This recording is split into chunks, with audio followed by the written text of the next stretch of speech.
Hillary Clinton has cancelled her campaign trip to California after her doctor revealed the presidential candidate has pneumonia after feeling unwell at a 9/11 ceremony. Video shows her being supported by aides and stumbling while trying to get into a van. Clinton's doctor says she was diagnosed with pneumonia on Friday after a prolonged cough due to allergies.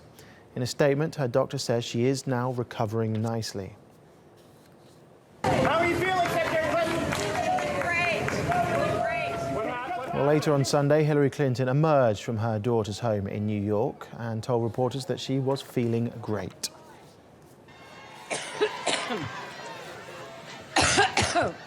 However, during a speech last week, Hillary Clinton was overcome by a coughing attack, which she jokingly blamed on her Republican rival. Her opponents have questioned her health and fitness before. Presidential candidate, her rival, Donald Trump, has said that she lacks the mental and physical stamina to serve as president. Trump, I get allergic. Well, political scientist Peter Mathews has more on the implications for the Clinton campaign. Before this incident became public, you saw in those swing states the numbers were tightening up tremendously. They were very close. Hillary was ahead by 1% in some states. Donald Trump was ahead by a couple of percent in others.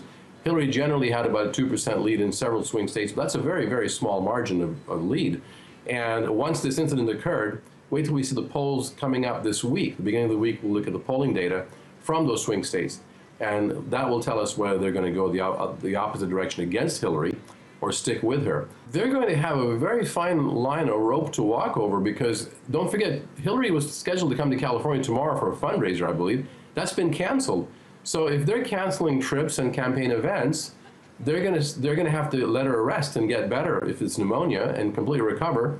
On the other hand, it looks to the voters, many voters, that something is actually wrong with her health if she cancels too many events. They're caught between canceling enough events to let her rest and making it appear that she's canceled to actually be healthy. That's a very fine line to walk, a tightrope which you don't want in September before the November election.